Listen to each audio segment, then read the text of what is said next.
I've been around a long time, and this is the first time in my lifetime that I'm seeing secret agents knocking on your door because of a post on social media.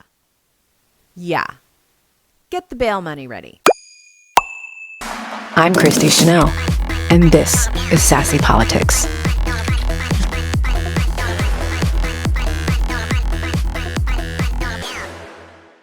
Welcome to Mindfuck Monday, because the news should come with a trigger warning. I'm Kristi Noem, and today we're taking you straight into the rabbit hole of American chaos, with headlines that sound more like fiction than fact.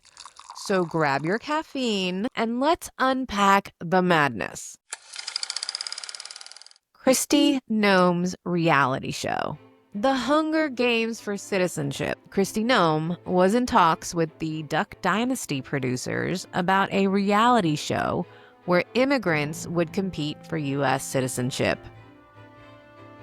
But now, Noem's calling it fake news. In a public statement, she denied any involvement in the project, claiming, "This is a lie. I've never even heard of such a thing," until the media ran with it. Her office went on to say that the report is fabricated and designed to discredit her and the administration. So let's break it down. The original report came from multiple sources citing anonymous insiders in entertainment and government circles. The producers tied to the alleged pitch, yes, the same ones from Duck Dynasty, haven't commented. Noem's team is on full defense, using the fake news label, while the right-wing media ignores it altogether. What do we do with this? Whether or not the show is real, the fact that such an idea was even plausible in this political climate says everything. The dystopian concept wasn't shocking because it was unimaginable. It was shocking because we could absolutely see them doing it. And that's the real red flag. Bottom line, we don't need a greenlit show to know that dehumanizing immigrants for political gain is the vibe of this regime. Whether scripted or not, the messaging is already in motion, and America is the stage. The dog whistle you missed. Donald Trump recently took to Truth Social to mock Bruce Springsteen, calling him a little guy with a big mouth and suggesting he should watch what he says before returning to the U.S. Let me be clear. That's a threat. Why it matters. Springsteen is a Jersey icon and outspoken critic of Trump. This isn't just about celebrity drama. It's a warning to all dissenters. Free speech is under fire, especially when it challenges authoritarian power. And for the record, I was born and raised in Jersey. We don't take kindly to threats against the boss. 8647. Former FBI Director James Comey is at the center of a political firestorm after posting a photo of seashells on Instagram arranged to read 8647. The phrase, interpreted by some as a coded threat against the 47th president, Donald Trump, has sparked MAGA outrage.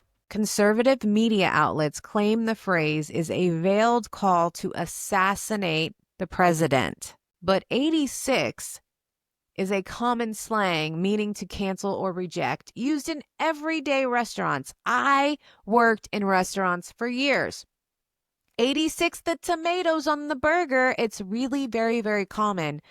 And I don't think the restaurant business is being sinister and telling us to assassinate all tomatoes. Comey's meaning was likely political, not violent. Here's where it gets dystopian. An influencer reposted the image and was visited by the Secret Service, reportedly sent by the White House. We also had another influencer incident where a Twitch streamer was stopped at the airport and interrogated. What do you do for a living? I stream. I also talk about the news. Well, since you brought it up, what do you talk about the news? Do you talk about the war or Donald Trump? The influencer said, yes, I talk about Donald Trump. Why this should terrify you.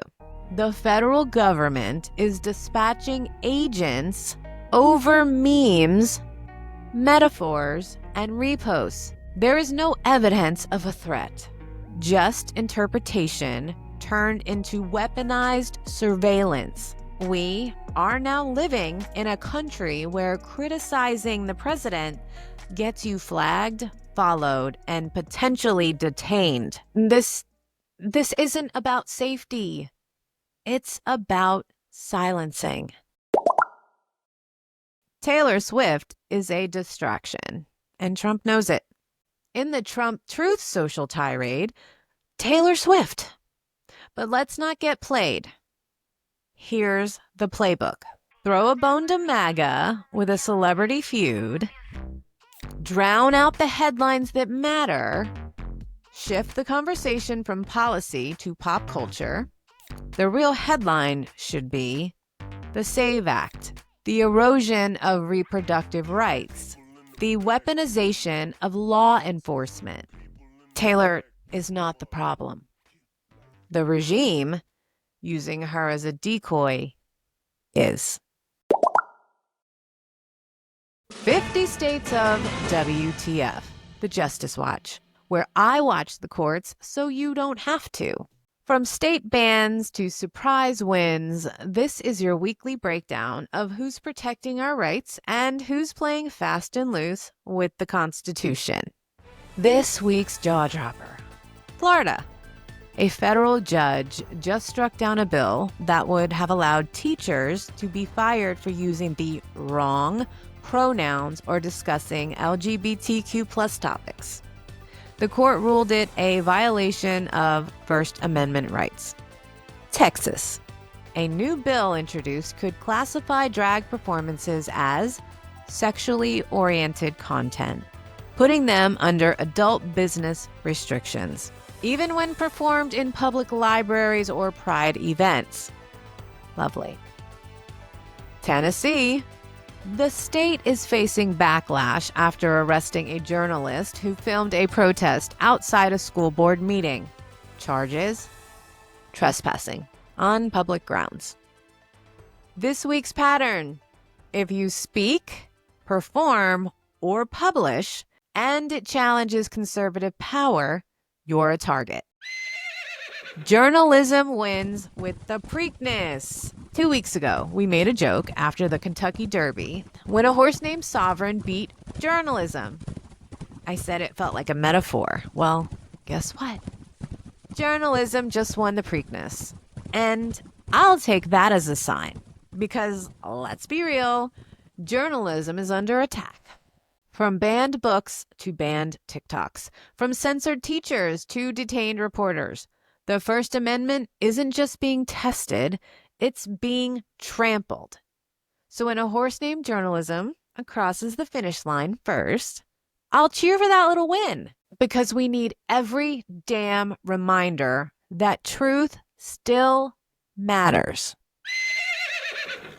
Final thoughts. This week isn't about headlines. It's about freedom of speech. Entertainment used as propaganda.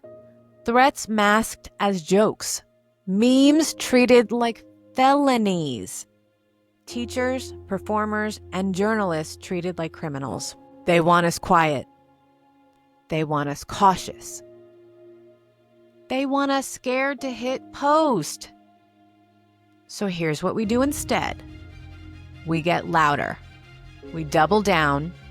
We flood the feed with truth, facts, and fearless commentary. This is not the time to shrink. This is not the moment to bow our heads or bite our tongues. If they send agents to our doors for reposts, we write twice as much. We post twice as much. If they try to block us, we build bigger platforms. If they threaten us, we answer with power, unity, and volume. We do not bow down. We are the press now. We are the resistance. And we will not be silenced. Because if they come for our voices, we come back louder. And in the words of my mom, love you, miss you, bye.